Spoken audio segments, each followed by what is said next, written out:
తెలంగాణలో కలకలం రేపిన phone tapping కేసులో సిట్ మరొక కీలక నిర్ణయం తీసుకుంది. బీఆర్ఎస్ ఎమ్మెల్సీ నవీన్ రావుకు నోటీసులు ఇచ్చేందుకు సిద్ధమైంది. నవీన్ రావు, శ్రవణ్ రావు మధ్య సంబంధాలపై సిట్ దర్యాప్తు చేస్తోంది.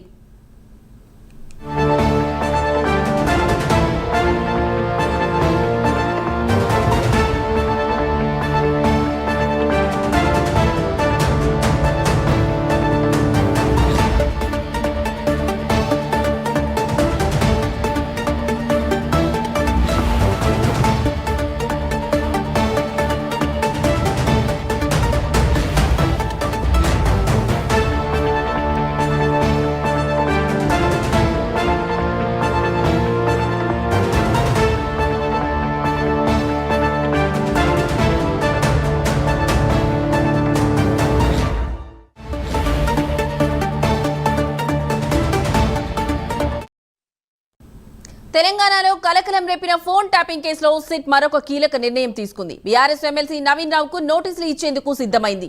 నవీన్ రావు, శ్రవణ్ రావు మధ్య సంబంధాలపై సిట్ దర్యాప్తు చేస్తోంది. ఇక ఇదే అంశానికి సంబంధించిన మరింత సమాచారం మా కరెస్పాండెంట్ ప్రవీణ్ లైవ్ ద్వారా అందిస్తారు. ప్రవీణ్, చెప్పండి, ఈ సిట్ దర్యాప్తుకు సంబంధించి మీ దగ్గర ఉన్న లేటెస్ట్ అప్డేట్స్ ఏంటి?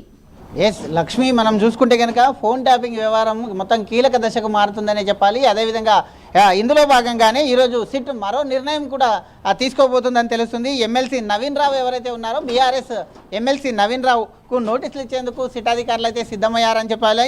అదేవిధంగా ఫోన్ ట్యాపింగ్లో ఎమ్మెల్సీ నవీన్ రావుకు నోటీసులు కూడా ఇవ్వడం కాసేపట్లో నోటీసులు జారీ చేసే విధంగా అయితే తెలుస్తుంది. అదేవిధంగా నవీన్ రావు, శ్రవణ్ రావు ఎవరైతే ఉన్నారో వీరిద్దరి మధ్య ఉన్నటువంటి సంబంధాలు, ఎలాంటి సంబంధాలు ఉన్నాయి, అదే ఫోన్ ట్యాపింగ్ కావాల్సిన ముఖ్య కారణాలు ఏంటి అంటూ కూడా తెలుసుకునేందుకు సిట్ అధికారులు అయితే ముందు అడుగు వేస్తున్నారంటూ తెలుస్తుంది. ఎందుకంటే ఎవరైతే ప్రభాకర్ రావు మెయిన్గా అయితే ఇంటెలిజెన్సీ చీఫ్గా ఉన్నటువంటి ప్రభాకర్ రావు ఉన్నారో, ప్రభాకర్ రావు ఇప్పటి వరకు చెప్పినదంతా నోరు విప్పడం లేదు, సిట్కు సరిగా సహకరించడం లేదు. కాబట్టి సిట్కు సరిగా సహకరించిన నేపథ్యంలో అయితే ఈ సిట్ అధికారులు మొత్తం టోటల్గా అయితే సుప్రీంకోర్టును ఆశ్రయించాలని కూడా చూస్తున్నారు. సుప్రీంకోర్టును ఆశ్రయించేందుకు అయితే ఇప్పటికే ప్రభాకర్ రావుకు వచ్చే నెల 5వ తేదీ వరకు ప్రభాకర్ రావుని అరెస్ట్ చేయకుండా విచారణ చేయాలంటూ కూడా అయితే సిట్ అధికారులకు సుప్రీంకోర్టు తెలిపిన నేపథ్యంలో ఈ సందర్భంగా మొత్తం టోల్గా ఎవరైతే బాధితులు కానీ ఈ యొక్క ఫోన్ ట్యాపింగ్కు గురైనటువంటి సాక్షులు కానీ ఉంటారో వాళ్ళందరికీ కూడా మొత్తం టోటల్గా అయితే వాళ్ళ స్టేట్మెంట్ రికార్డ్ చేయాలనుకుంటున్నారు.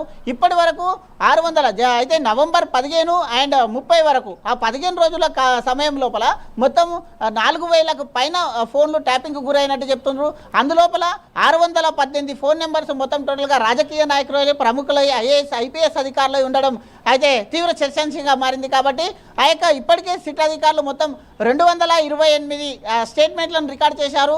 మిగతా 600 మంది ఉన్న మొత్తం టోల్గా 618 మంది ఉన్నారు. కాబట్టి అయితే 220 ఫోన్ ట్యాపింగ్ కేసు అయితే రికార్డ్ చేశారు. ఈ నేపథ్యం చూసుకుంటే మొత్తం టోల్గా అయితే ఇప్పుడు ఉన్నటువంటి ఎవరైతే నవీన్ రావు ఉన్నాడో, నవీన్ రావు పాత్ర పైన ఎలాంటి ఎక్కడ ఫోన్ ట్యాపింగ్ ఎందుకు జరిగింది, ఎలా జరిగింది అనే కోణం లోపల సిట్ అధికారులు దర్యాప్తు అయితే చేస్తున్నారు. కాబట్టి అయితే వేచి చూడాలి. ఈ యొక్క మొత్తం 600 అయితే ఈ యొక్క ఫోన్ నెంబర్స్ ఏవైతే ఉన్నాయో వాళ్ళ స్టేట్మెంట్లు అన్నీ కూడా రికార్డ్ చేయాలంటూ సిట్ అధికారులు నిర్ణయం తీసుకున్నారు. నిర్ణయం తీసుకున్న మీద ఆ యొక్క రికార్డ్ ఏవైతే ఉంటాయో ఆ యొక్క వాంగ్మూలం, వారి అందరి వాంగ్మూలాన్ని తీసుకొని సుప్రీంకోర్టులో ప్రవేశపెట్టేసి ఈ యొక్క ప్రభాకర్ రావుకు ఉన్నటువంటి వెసులుబాటు ఏదైతే ఉందో ఆ వెసులుబాటును రద్దు చేయాలి. రద్దు చేసిన తర్వాత నాంపల్లి కోర్టుకు వెళ్ళేసి ఆయన జ్యుడిషియల్ కస్టడీకి తీసుకుంటే కానీ మొత్తం టోటల్గా ఈ ఫోన్ ట్యాపింగ్ వ్యవహారానికి మూల కారకులు ఎవరు, సూత్రధారులు ఎవరు, పాత్రధారులు ఎవరు అనే కోణం లోపల దర్యాప్తు సాగుతుంది. కాబట్టి అయితే ఖచ్చితంగా సిట్ మరో ముందడుగు వేసేసి వీళ్ళకు నోటీసులు ఇవ్వడానికి సిద్ధమైందని తెలుస్తుంది. లక్ష్మి.